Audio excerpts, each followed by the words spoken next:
اس دن امام محمد کے چہرے پہ نقاب نہیں تھا، آپ کا چہرہ نقاب کے بغیر تھا۔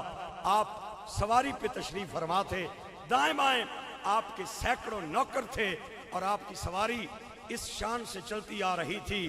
میں دکھاتا ہوں تاریخ کی کتابوں سے کہ جیسے ہی عیسائیوں اور یہودیوں کی نظر پڑی امام محمد پہ، انہوں نے کلمہ پڑھنا شروع کر دیا۔ جو دیکھتا جائے امام محمد کو دیکھتا جائے، کلمہ پڑھتا جائے۔ مسلمان عیسائیوں کے قریب آئے، یہودیوں کے پاس آئے، انہوں نے کہا آپ کے مسلمان ہونے کی ہمیں بڑی خوشی ہے، اللہ آپ کا ایمان قبول فرمائے، لیکن ایک بات ہماری سمجھ سے بالاتر ہے کہ امام محمد نے کوئی درس نہیں دیا، امام محمد نے اسلام کی تبلیغ نہیں کی، امام محمد نے آپ کو کلمے کی دعوت نہیں دی، ہمیں یہ بات سمجھ نہیں آئی۔ آپ نے جو ہی دیدار کیا امام محمد کو تو کلمہ پڑھنا شروع کر دیا۔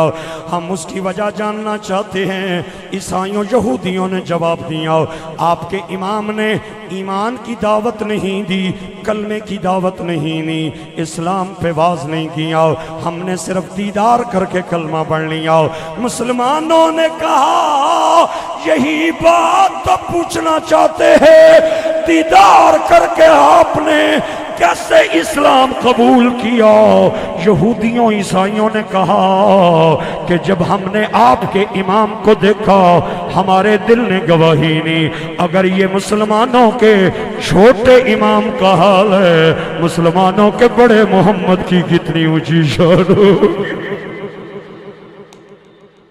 یہ شان خدمت گاروں کی، مل کے کہیں یہ شان خدمت گاروں کی، مل کے بولیں یہ شان خدمت گار۔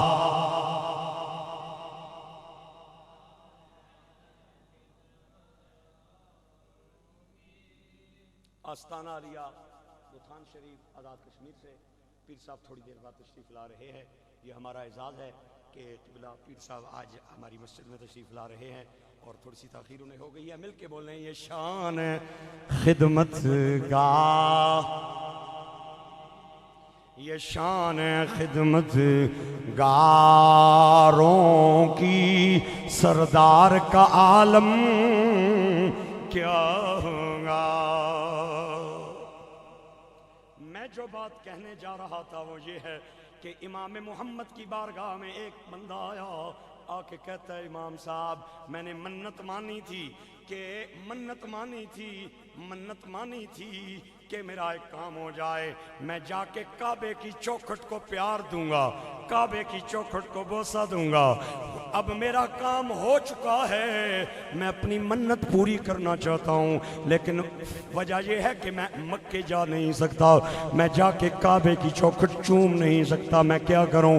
آپ نے فرمایا گھبراؤ نہیں، وضو کر کے چلا جاؤ، ماں کے قدم چوم لے، تیری منت جانے محمد جانے۔ آنے والا بندہ رو پڑا امام صاحب کے سامنے، آپ نے رونے کی وجہ دریافت کی، کہتا ہے اس لیے رو رہا ہوں میں وہ بد نصیب ہوں جس کی ماں کا انتقال ہو چکا ہے، اگر میری ماں زندہ ہوتی آج وضو کر کے ماں کے قدم چوم کے اپنی منتیں پوری کر لیتا۔ آپ میری ماں زندہ نہیں، میں کیا کروں؟ آپ نے فرمایا پھر بھی گھبرانے کی ضرورت نہیں، وضو کر کے چلا جا قبرستان اور ماں کی قبر کی نشاندہی کر کے اور قدموں والی سائیڈ پہ آ جا، قدم والی سائیڈ قبر کی چوم لے، قیامت والے دن گھبرانا نہیں، تیری منت کا ذمہ دار میں محمد ہو جاؤں۔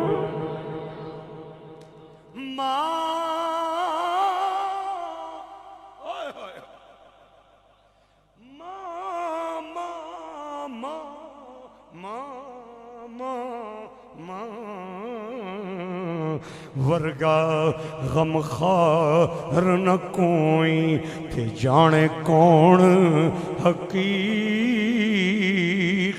ماں دی او ہر ایک شے بازاروں لبھنی پر نہیں ملدی شفقت ماں